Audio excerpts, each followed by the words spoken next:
Bonsoir, vous êtes sur El Maralebia. Quel plaisir de vous retrouver pour ce nouveau numéro de Microscope. Soyez les bienvenus. Merci pour votre fidélité.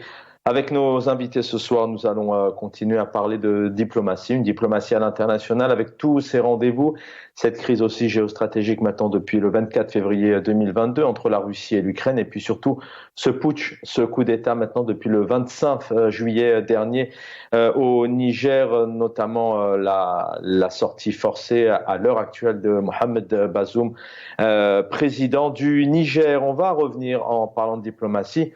La Russie, dans tout ça, très présente, et c'est la 11e conférence à Moscou sur la sécurité internationale en visioconférence. Le chef d'état-major Saïd Chengriha a donc participé sur l'invitation de la Russie. On va revenir sur les mots du chef d'état-major. Il a, dans son allocution d'ouverture, il a prononcé quelques mots et puis il a été écouté avec grand intérêt.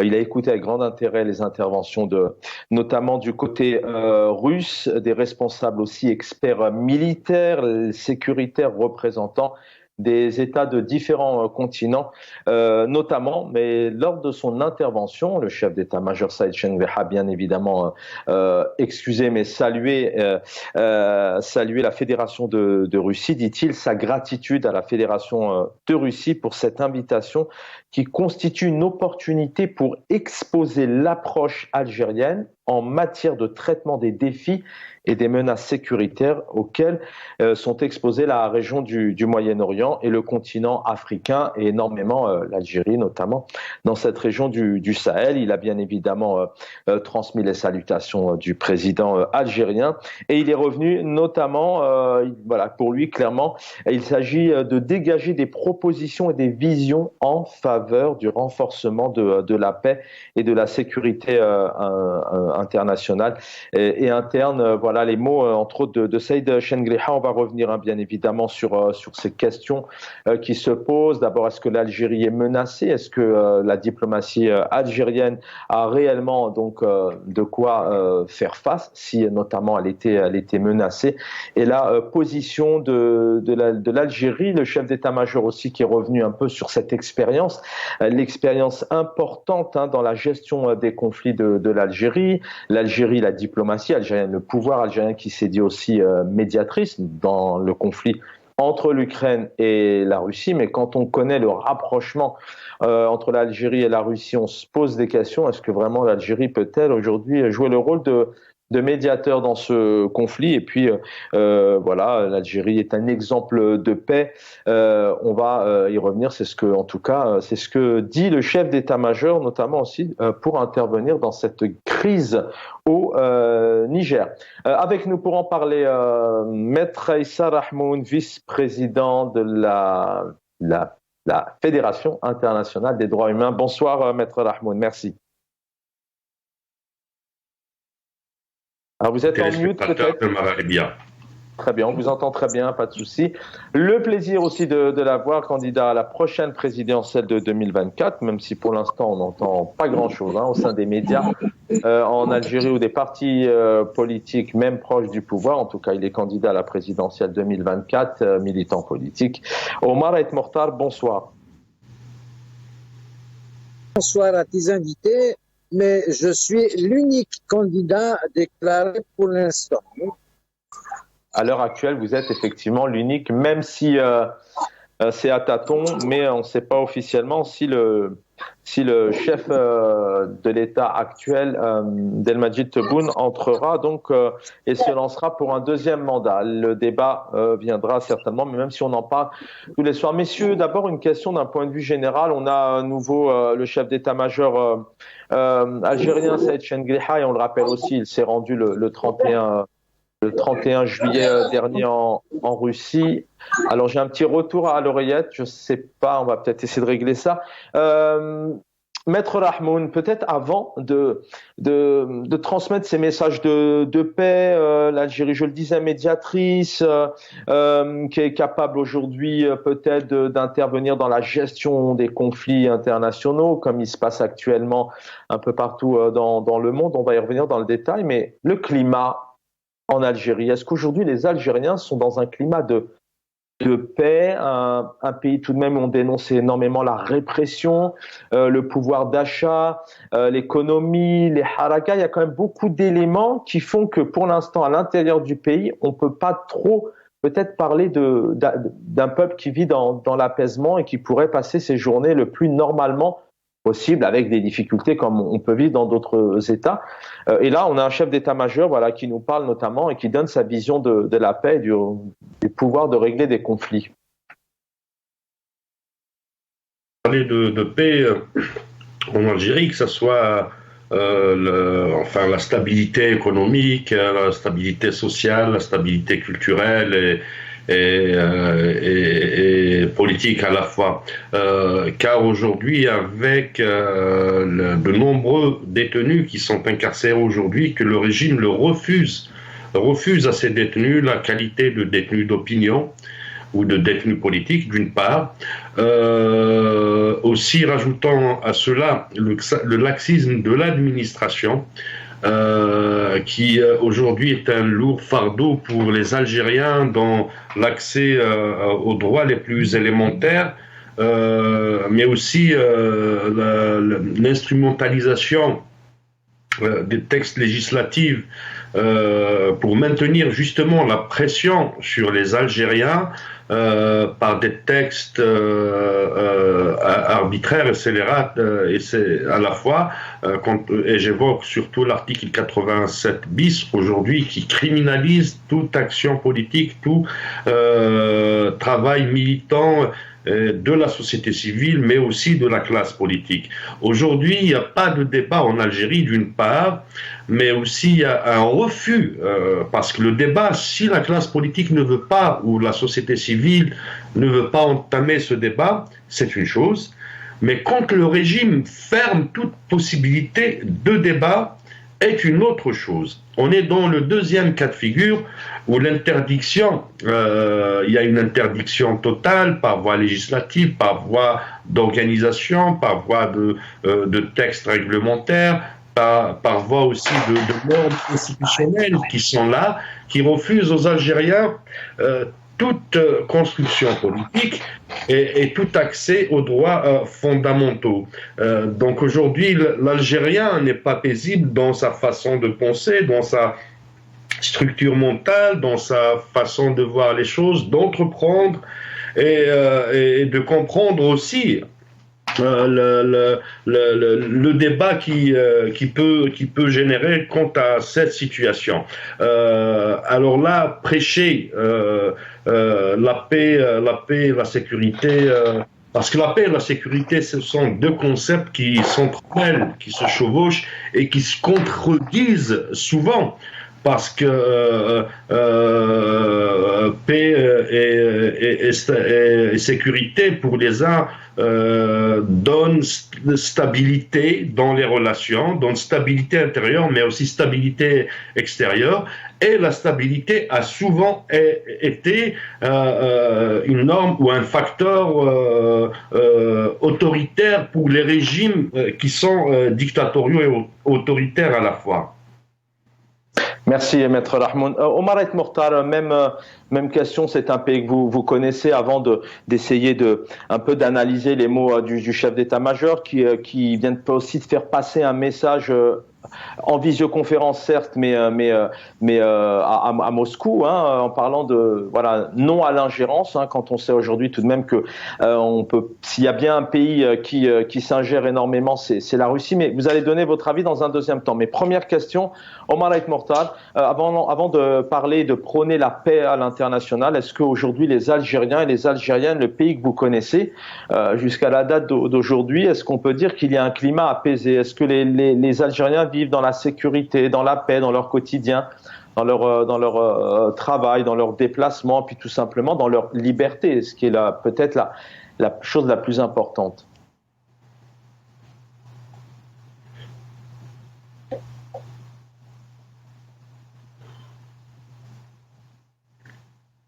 Alors peut-être que vous êtes en mute, peut-être, je pense, Omar El Mokhtar, êtes-vous en mute peut-être?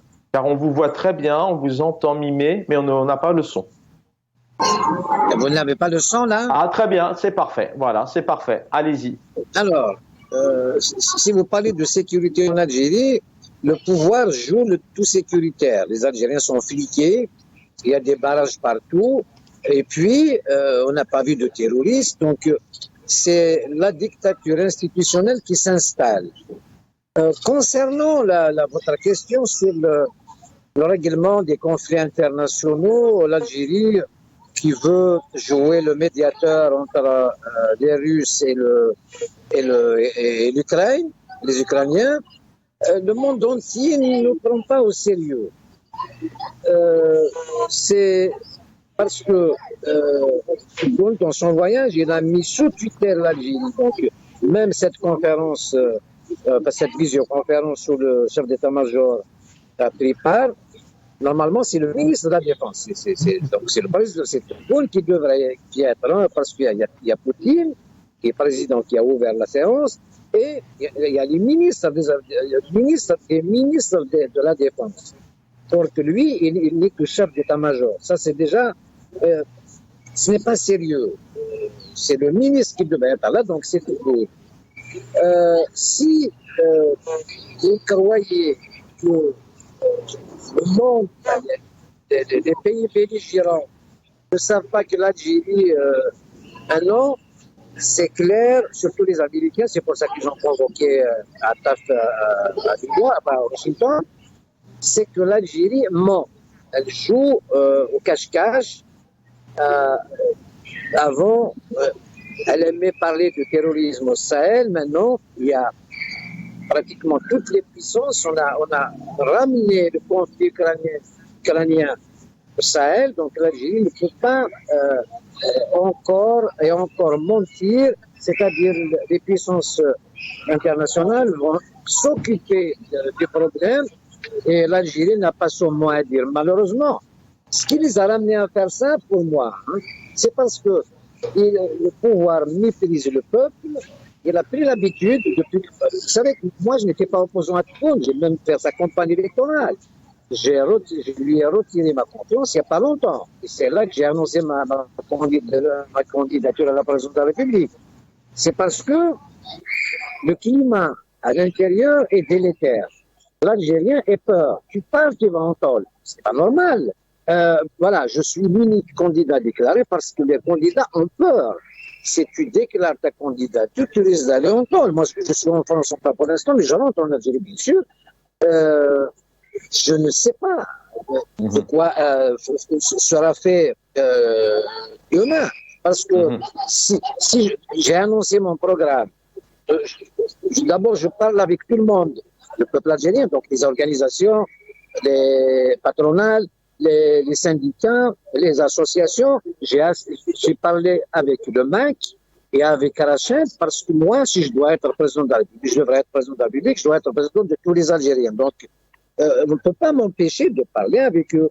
Le pouvoir algérien les a classés comme organisation terroriste. Pour moi, je dois faire ma propre enquête. Je ne peux pas accepter comme ça. En plus, je suis certain que ces deux associations, ces deux organisations, que ce soit Rached ou le MAC, ne sont pas terroristes. Il faut arrêter. Autrement, Rached travaille, enfin, ces éléments sont en Angleterre, en Suisse, en France, et le MAC aussi. Et demande des autorisations pour manifester. Les gens, même l'ONU, il a pu rentrer. Donc, l'ONU, Farhad Manij parle. Donc, le pouvoir algérien est discrédité. Mais donc, aujourd'hui, comme disait Cheikh Mohamed El-Hussein, ils sont arrivés au sommet. Quand on arrive au sommet, il reste qu'à descendre. Donc, c'est ce qu'il leur arrive aujourd'hui. Et cette question du Sahel. Donc, on y revient dans un instant. On continue à en parler. Je vous redonne la parole dans un instant à Omar El Mortal. On va écouter le chef d'état-major aujourd'hui, Saïd Chengliha, donc qui parle justement et qui parle d'une paix commune à l'international avec ce rôle de l'Algérie qui est plus qu'important.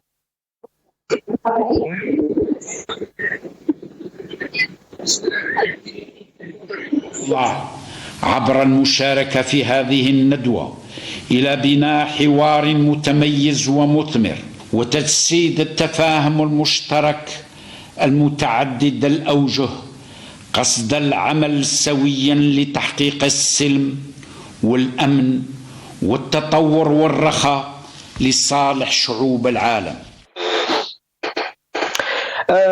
Maître Rahmoun, l'écho dans tout ça, c'est vrai qu'on a un chef d'État, un président, Abdelmadjid Tebboune, on a un chef d'état-major qui fait aussi énormément de diplomatie, je le disais tout à l'heure, donc pas plus tard que fin juillet, il s'est rendu aussi encore en Russie pour voilà, évoquer ces questions sécuritaires, d'armement, donc l'Algérie étant très proche de la Russie. Mais l'écho dans tout ça, à l'international, c'est un pays tout de même aujourd'hui, il y a cette région du Sahel où l'Algérie apparemment n'a pas, enfin c'est une question aussi que je vous pose, n'a pas spécialement un rôle, en tout cas une puissance dans la gestion de cette région. Puis il y a le Mali, la Libye, le Maroc, la Tunisie aujourd'hui, les Émirats arabes, il y a l'Arabie Saoudite, l'Espagne, la France, le Maroc.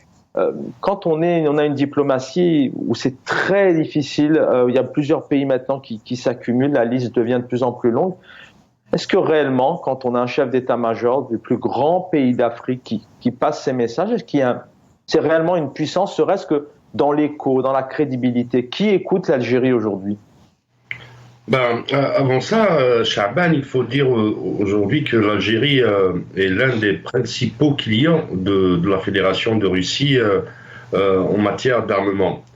Ce n'est pas que, parce qu'il faut savoir aussi que l'Algérie est l'un des principaux pays clients de l'Union européenne, à travers l'Italie, la France, l'Espagne, l'Allemagne notamment. Avec des voix, il y a un joli rapport qui est rendu public en octobre 2019, si je ne me trompe pas, par l'Observatoire de l'armement basé à Lyon, et qui dit qu'il y a beaucoup de pays, notamment l'Algérie, qui sont des clients de l'Union européenne, des États-Unis d'Amérique, principalement. Faut pas écarter bien sûr ce gros marché qui est le marché algérien pour les Russes.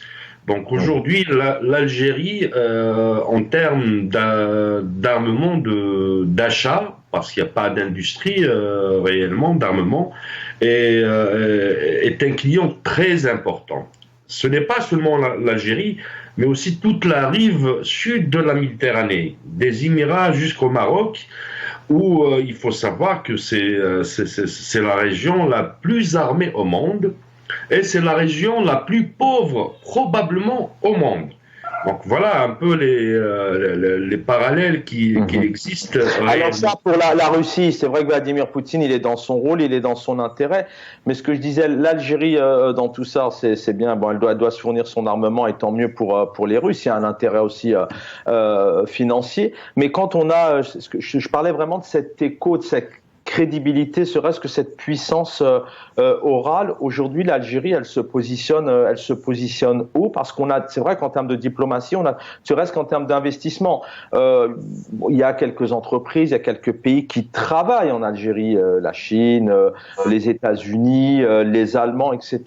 Mais rien qu'en termes d'économie, on sent pas réellement une Algérie vraiment puissante où il y a des investisseurs. Donc l'écho dans tout ça, quel est l'écho du pouvoir de la diplomatie algérienne quand elle passe ces messages-là, entre autres? Tout à fait, il y a un message très important que le chef de l'état-major vient de communiquer à travers la séquence vidéo que vous nous avez montrée, c'est qu'il parle d'un dialogue multilatéral, d'un dialogue très ouvert et transversal à la fois. Et cette intervention, cette participation de l'Algérie à la 11e édition sur la sécurité et la paix mondiale intervient au lendemain de la visite du ministre des Affaires étrangères, des AE, aux États-Unis d'Amérique. L'Algérie aujourd'hui se veut, selon le discours officiel, très ouverte, selon le discours officiel, à toutes les propositions qui émanent de toutes les puissances mondiales qui ont tendance à installer la paix et la sécurité internationale. Mais il y a quelque chose de très révélateur. Les visites excessives faites soit en Russie, en République fédérale de Russie ou en Chine, nous démontrent le contraire, que l'Algérie aujourd'hui a choisi son camp. Les déclarations franches, claires, nettes et précises du chef de l'État lors de sa visite en Russie nous font croire qu'aujourd'hui l'Algérie a choisi son camp et que cette déclaration ne reste que de la matière diplomatique, de l'élégance, entre parenthèses, diplomatique, qui veut dire que l'Algérie est une puissance régionale et qu'elle a son rôle à jouer soit dans le Sahel, soit dans le Maghreb et le Moyen-Orient.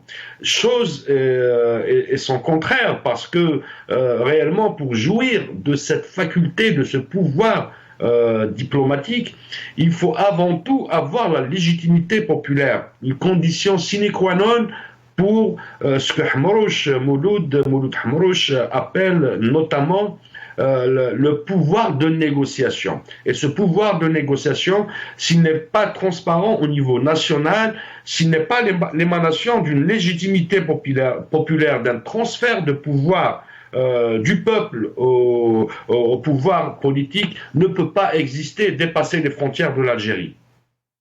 Merci. On va écouter ici justement le président algérien Abdelmadjid Tebboune qui dit clairement que l'Algérie est une force, on est une force neutre, dit le président, et c'est bien parce que vous venez justement d'expliquer, d'analyser le contraire, Maître Rahmoun. On l'écoute. وعارفين بلي الجزائر دولة نافذة في افريقيا وفي العالم العربي وفي البحر الابيض المتوسط. انا قلتها في لقاءات اخرى، قلت غير الجزائر اللي ما مانيش بالقوة نتاعهم. الجزائر قوة اقتصادية، قوة سياسية معروفة. احنا باش طمأنا اصدقاء الامريكان باللي ماناش خصوم تاعهم وكانوا دائما واقفين معنا. احنا لازم امريكا تتيقن باللي رانا بلد صديق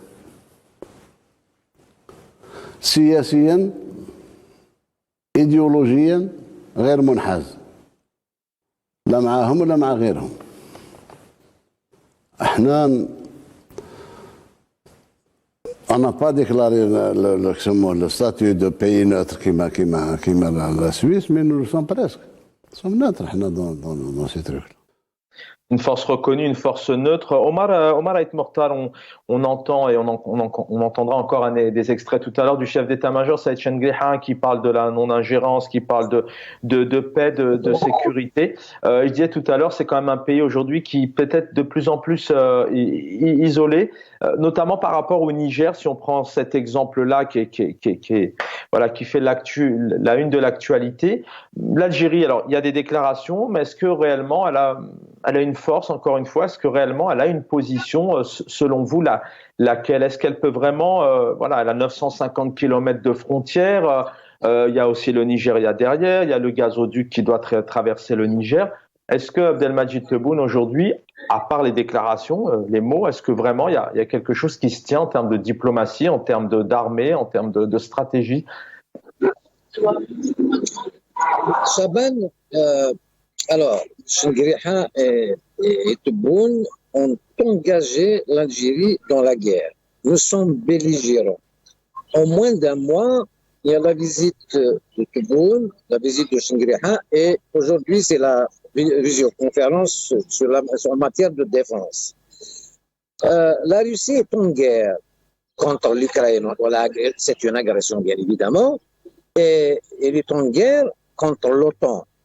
L'Algérie n'avait rien à faire là-dedans, dans ce bourbier. Et puis, si on engage le pays dans la guerre, le minimum vital, c'est de consulter le peuple, au moins par ses représentants, même si ce n'est pas légitime par l'Assemblée nationale, enfin le Congrès, les deux chambres. C'est une formalité d'usage, ça n'a pas été fait. Donc, ce pouvoir, maintenant, la question du Niger. Alors, le monde entier, comme il sait, l'Algérie est rentrée en guerre, il participe à l'effort de guerre de la Russie,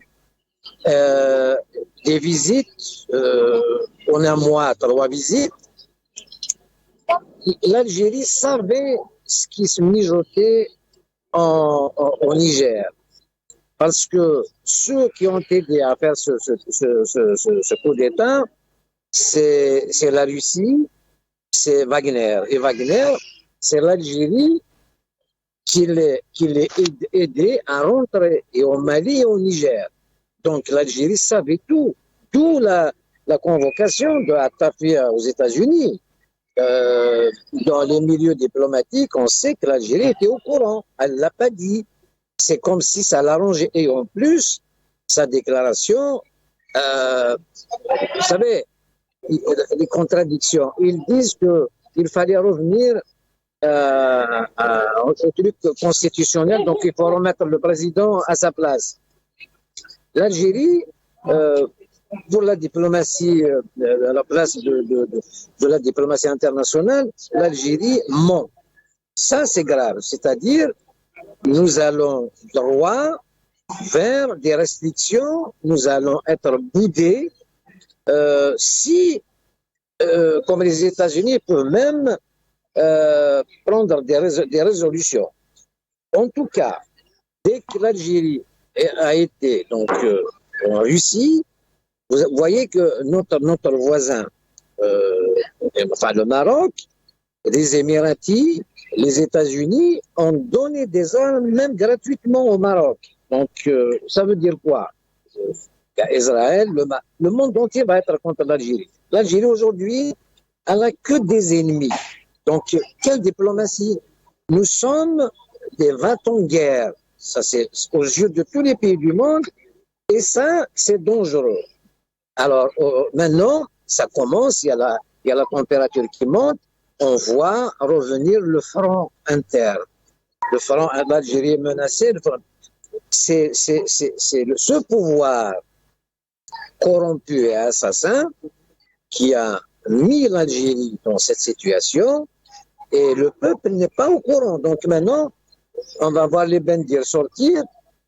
J'ai vu la réunion de soi-disant la société civile. Elle n'existe pas en Algérie. C'est une création, fabrication artisanale de laboratoire du pouvoir. Ça n'existe pas. Les partis politiques sont muselés. Ce qui se passe en Kabylie, donc il y a instabilité à l'intérieur. Ça preuve à l'appui. La loi, l'article 79, donc c'est insupportable. On ne sait pas de quoi va être fait demain. Ce qui peut sauver l'Algérie, justement, c'est le lancement de la pré-campagne électorale et qu'il y ait d'autres candidats et d'autres orientations. Moi, par exemple, je ne me mettrai ni aux côtés des Russes, ni sous le pied des Russes. Nous sommes un pays non aligné et il faut absolument investir dans la paix en urgence. Sinon, nous allons être la cible, ce qui est logique d'ailleurs.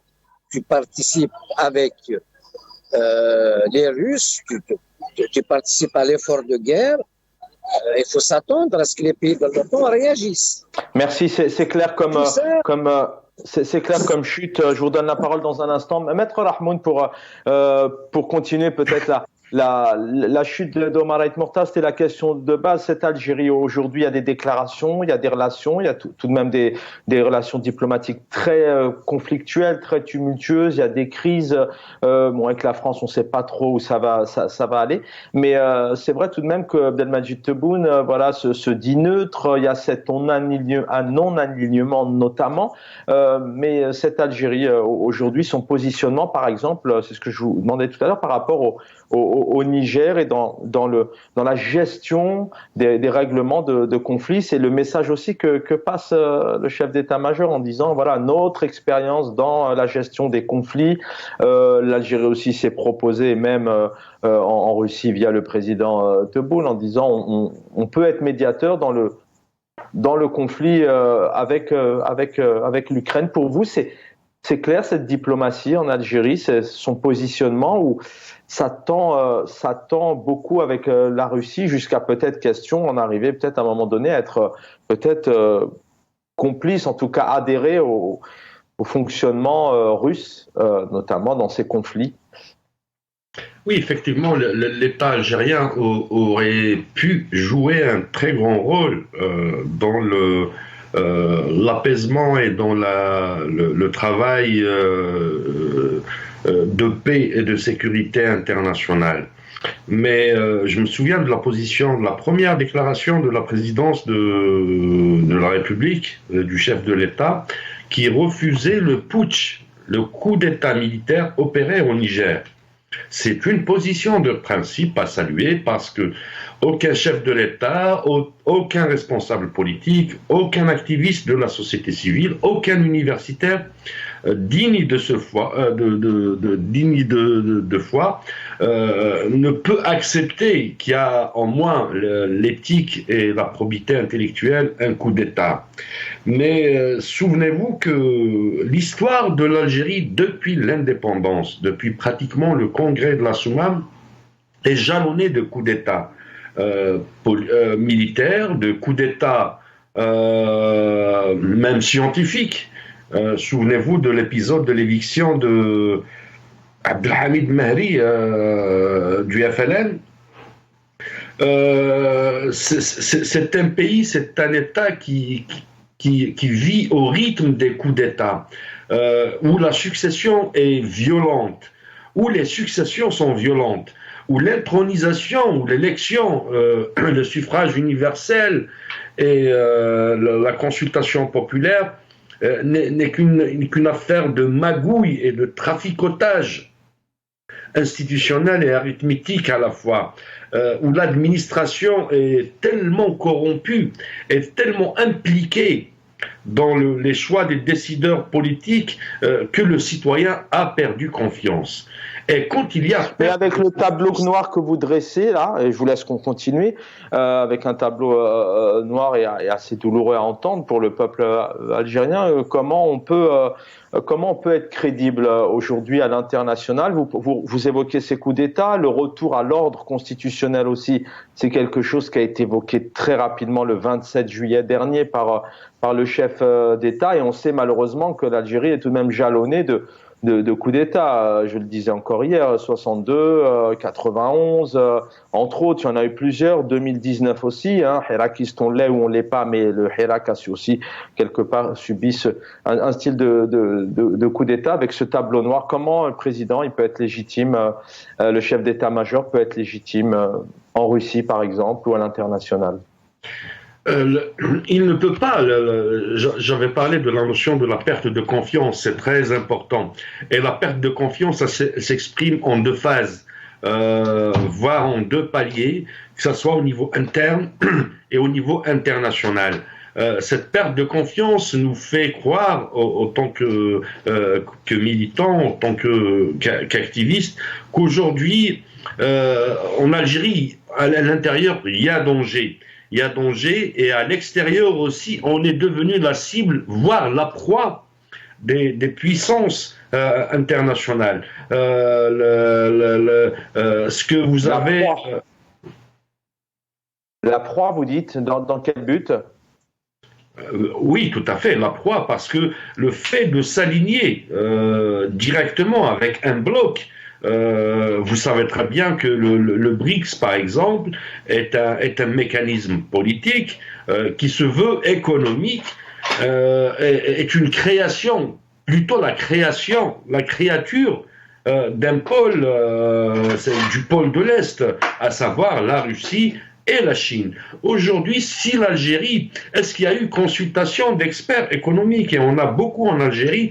Aujourd'hui, je pense comme ça arbitrairement à des anciens banquiers, à des anciens responsables, des anciens économistes qui sont en exil. Est-ce qu'il y a eu consultation de la population? Est-ce qu'il y a eu consultation d'un groupe d'experts sur l'avenir économique de l'Algérie? Et l'avenir économique, c'est un avenir politique. Aujourd'hui, l'Algérie, avec ce discours qui est très hypocrite, parce que au niveau interne, il y a cette perte de confiance, il y a ce peuple qui ne veut pas s'engager avec, il y a le peuple algérien qui qu'il ne veut pas s'engager avec les grilles de lecture, les grilles décisionnelles du Alors régime justement, algérien, sur cette question-là, Maître Rahmoun, on va donner la parole aussi à Omar Mortal juste derrière, mais ça veut dire quelles conséquences à vous écouter. D'ailleurs, les uns et les autres, souvent on a une diplomatie schizophrénique, on a une diplomatie peut-être qui va pas dans le bon sens. En tout cas, c'est les éléments que vous venez d'évoquer. Ça va droit dans le mur. Est-ce que l'Algérie pourrait en subir des conséquences néfastes, dangereuses d'un point de vue sécuritaire, économique, dans les mois ou les années à venir, si ce pouvoir aujourd'hui ne se positionne pas correctement et ne prend pas les bonnes décisions dans un contexte assez particulier, parce qu'effectivement on parle de l'Ukraine, de la Russie, du Niger, mais il y a des pays tout de même où il y a déjà, voilà, il y a pas mal de crises. Voilà, quelles conséquences néfastes ou peut-être dangereuses, s'il y en a à l'avenir, avec le fonctionnement et les choix de cette diplomatie actuelle, celle d'Abdelmadjid Tebboune, président algérien? Maître Rahmoun, je vous laisse juste réagir là-dessus.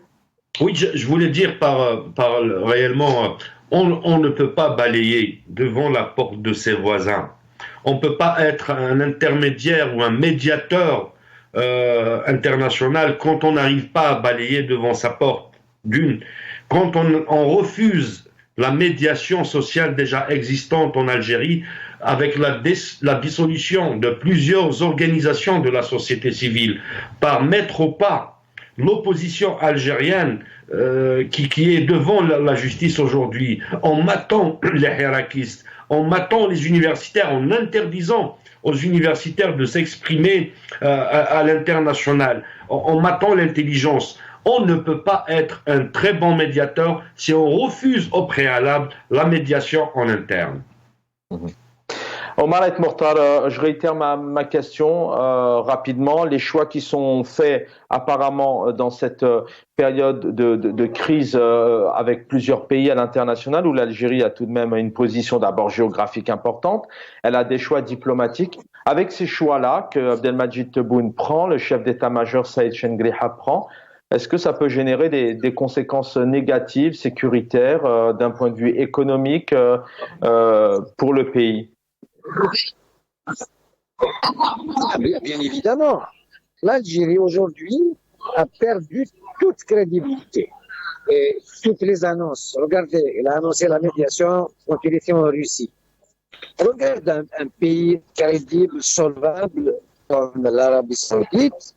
D'ailleurs, il y a un point d'interrogation, c'est qu'il y avait 40 pays invités, l'Algérie n'a pas été conviée. Ça, c'est une claque. Et il est où la médiation? Et les BRICS, d'ailleurs, les BRICS n'est pas un programme. Il y avait, Tebboune voulait absolument, quitte à acheter sa place, ça ne se passe pas comme ça, donc il y a l'opinion internationale, on n'est pas en Algérie. Donc, même si on rentre au BRICS, l'Algérie, le peuple algérien bénéficierait de rien, parce que l'Algérie n'a pas de problème financier, elle a un problème économique, c'est vraiment différent, on n'a pas besoin d'argent, même quand il a été en Chine, on a besoin de technologie, de machines, de réalisation d'usines, on n'a pas besoin d'associés. Or, Tebboune ramène des investissements directs, ok, les IDE, mais ce n'est pas ce qui se passe avec les Chinois. Et puis, on a choisi de se ranger économiquement derrière les Russes et les Chinois, il n'y a absolument rien à gratter avec eux. Donc voilà, il fallait laisser les entrepreneurs... Pourquoi ce comportement alors selon vous? Pourquoi ce comportement, enfin toute cette relation amicale, jusqu'à même en arriver à dire à Vladimir Poutine tu es l'ami de l'humanité? Pourquoi est-ce que le président algérien génère toute cette relation quand vous dites effectivement ce qui compte c'est les intérêts, c'est pas d'être associé? Ce qui fait ça au pouvoir algérien, je crois que c'est la peur. Or que la peur, c'est bien. La peur n'évite pas le danger. Hein. Le pouvoir algérien, il a assez maté le peuple, le Hirak d'ailleurs, pour lequel je n'ai pas participé. Aujourd'hui, il veut faire exactement, il a écrasé le Hirak, il veut faire la même chose dans l'international et ça ne se passe pas comme ça. dans les affaires, dans la diplomatie, ça ne se passe comme ça peut coûter cher et tout de suite, et sans appel. Donc, avec les Russes, c'est comme si, quand un président avec qui te dit Kouadariba, ça ne se dit pas, c'est un langage de voyou, ça ne se dit pas, je suis fort, ça veut dire quoi? Il s'adresse à qui? Au peuple algérien, on le sait. Regardez, en Kabylie, il y a des barrages dans tous les virages. Donc, il s'adresse au Maroc. Le Maroc est en train de se renforcer et c'est sérieux. Haftar en Libye aussi, il est en train de s'armer. Mais ce conflit au Niger, on ramène le conflit russo-ukrainien à nos frontières. Et là, ça va nous coûter cher parce que on ne peut plus chanter cette chanson. Nous sommes le rempart, le terrorisme, on est là, il y a un danger pour l'Europe et tout ça. On n'est plus crédible. Donc là, je vais répéter encore une chose. Ce qui peut sauver, c'est le débat national ouvert, une pré-campagne. Il faut absolument un autre président en 2024 parce qu'il ne peut pas revenir sur sa parole. Ce qu'il a annoncé, c'est trop tard.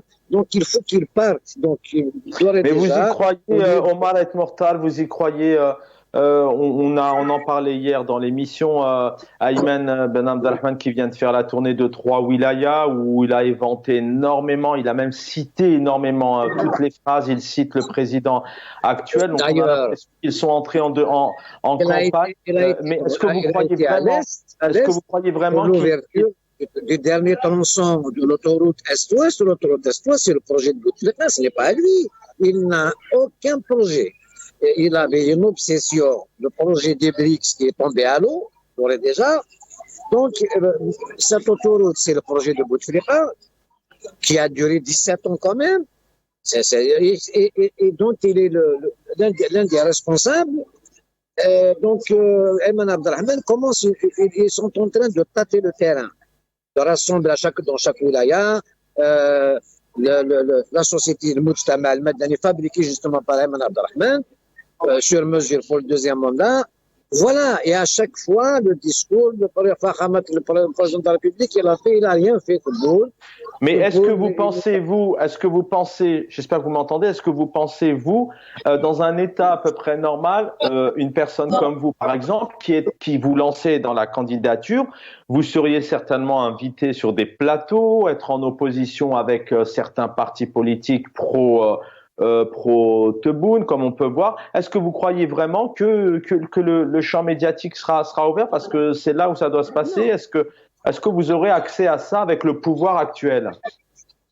Les partis politiques sont muselés. Aucun candidat déclaré, d'ailleurs les partis politiques, moi je les appelle, à donner leur candidat, à penser. Justement, il faut débattre. On ne peut pas priver le peuple d'un débat et passer au deuxième mandat.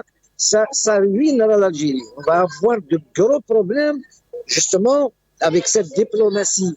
Et en plein route, et il fait descendre la Mamra. Pourquoi? Parce que toute personne susceptible de se présenter à l'élection présidentielle, il faut lui éteindre la lumière. C'est ce qu'il a fait pour la Mamra. Les partis politiques ont peur de parler de la présidentielle.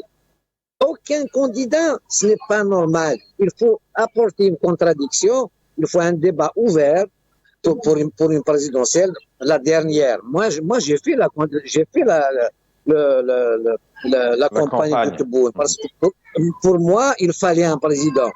Je me suis trompé, franchement, moi je croyais que vu qu'il a été mal élu, pas élu du tout, il a été placé, il aurait, au contraire, de ne pas fermer, d'ouvrir les débats pour construire. Alors que lui, il se prend vraiment pour un véritable président bien élu, ce qui n'est pas normal. Donc, il y a un fossé qui se creuse avec le peuple, inimaginable. Non seulement, si ça continue comme ça, le peuple risque de boycotter, sauf en Kabylie, par exemple, il y a la peur.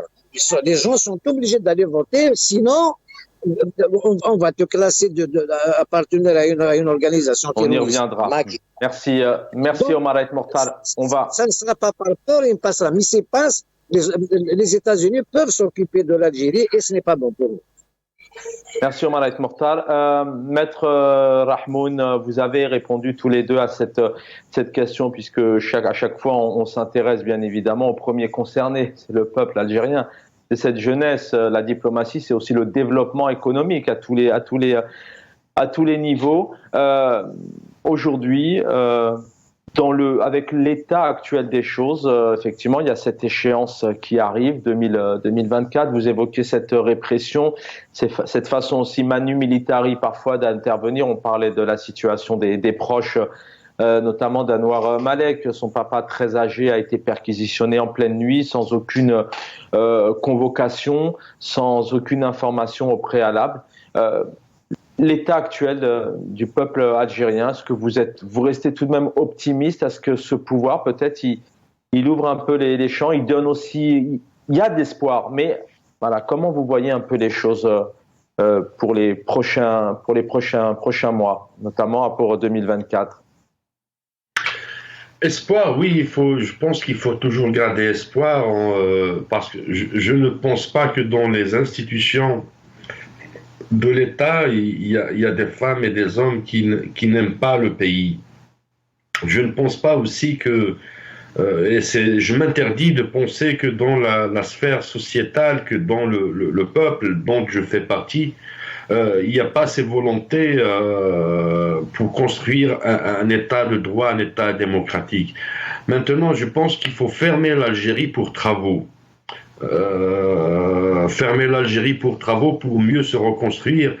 C'est vrai qu'au niveau des frontières, nos frontières, il y a l'ébullition partout, il y a la guerre partout, il y a une menace qui est présente, elle est là, effectivement. Et quand on sait que des groupes mercenaires sont créés de toutes pièces et d'une manière très rapide, et avec des outils et un arsenal militaire assez important, il y a effectivement risque sur le pays. Aujourd'hui, le régime algérien doit comprendre que la seule manière de pérenniser l'État, la seule manière d'avoir cette homogénéité, cette unité nationale, et cet esprit de développement de l'Algérien, de l'humain, qui doit être au cœur de tout développement, c'est la construction politique. Et la construction politique veut que le régime actuel libère tous les détenus d'opinion, d'une part, mais aussi arrêter et mettre au tiroir toutes les lois scélérates. Ouvrir le champ médiatique, l'ouverture du champ politique, l'ouverture du champ associatif, créer cette ambiance sociale, créer cette ambiance sociétale. Mais quel serait le déclic? Quel serait le déclic? Malheureusement, c'est vrai que les listes sont longues et c'est bien de le rappeler. C'est important vraiment de rappeler, voilà, même pour les personnes qui nous regardent et qui n'ont pas spécialement une connaissance du quotidien des Algériens. Il est toujours important de rappeler, effectivement, de faire un constat, mais qu'est-ce qui pourrait être demain? C'est quoi? Ça serait vraiment cet éveil, ce déclic qui a eu lieu en 2019 par exemple. Qu'est-ce qui pourrait faire bouger aujourd'hui les choses? Parce qu'on voit que même du côté du pouvoir, à l'heure actuelle, ça bouge pas, puisqu'on a passé la une de El Djish aux Algériens il y a quelque temps, mais on leur donne pas les informations qu'ils aimeraient avoir aussi sur plusieurs faits d'actualité, sur des informations qui les concernent, sur des feux, sur des débats, enfin voilà, qu'est-ce qui pourrait changer demain? Le déclic, à mon avis, et c'est pas de l'incitation, ne pourra jamais venir du régime. Parce que le régime, il est absolument décidé à entériner, à pérenniser son règne, son potentat contre le peuple et qu'il soit antipopulaire à la fois. Aujourd'hui, le déclic peut venir d'une manière très apaisée, parce que là, le régime est en train de pousser les Algériens à une violence très extrême. Avec la crise multidimensionnelle que traverse aujourd'hui le pays, que ce soit la crise économique et sociale et politique à la fois, ils veulent pousser le peuple algérien à plus de violence, parce qu'il ne retrouve sa gestion des affaires publiques que par la violence. L'unité, le pacifisme, étaient les credos du Hirak. Autant les maintenir. Le déclic, sans être dans la provocation ou dans l'incitation, tout un chacun le pense au fond de nous. Et c'est la réalité de tous les Algériens avec qui je discute, que ce soit au pays, que ce soit dans la diaspora, ne peut venir que du peuple algérien, qui est le seul rempart face à la dictature qui s'installe. C'est clair. Le peuple algérien. Merci, Maître Rahim. Une chute, l'espoir viendra du peuple. Omar El Mortal, merci infiniment d'avoir été avec nous. Ah oui, oui, vous voulez intervenir rapidement? Merci l'équipe en régie. Omar El Mortal. Oui, je voudrais saluer Mira Moknesh, encore une fois harcelée, donc convoquée au commissariat pour une journée. Et bon anniversaire à l'artiste Oulehlou. Puis, j'ai fait appel à la veuve Aït Ahmed et ses enfants, je salue, de refuser cette offre, ce cadeau du pouvoir pour baptiser le stade du Tizi Ouzou du nom de Cheikh Hussein Aït Ahmed. Message est clair. Merci Omar El Mortal. On l'a évoqué, hein, Mira Moknesh, on évoque à chaque fois effectivement tous les militants qui subissent, Brahim Alami aussi, entre autres, mais ils sont très nombreux malheureusement à avoir subi. Et puis l'artiste Oulehlou, actuellement, il est interdit de sortie de territoire national, il devait faire une tournée à l'international. Mais voilà, il faut savoir que c'est l'artiste, il y a plus de 20 ans, qui a chanté Pouvoir assassin, donc on peut certainement comprendre que voyager pour chanter et s'exprimer avec ce genre de chansons, ça peut certainement gêner au pouvoir. Merci à tous les deux, merci l'équipe en régie infiniment d'avoir été à mes côtés. Dans un instant, si je me trompe pas, donc l'édito de Jamaldine Benchenouf, mon ami confrère, et juste derrière, normalement, c'est El-Umq avec, alors soit c'est Atman Sabeg, soit c'est Jamel Taleb. Bonne soirée à tous et à demain. Prenez soin de vous.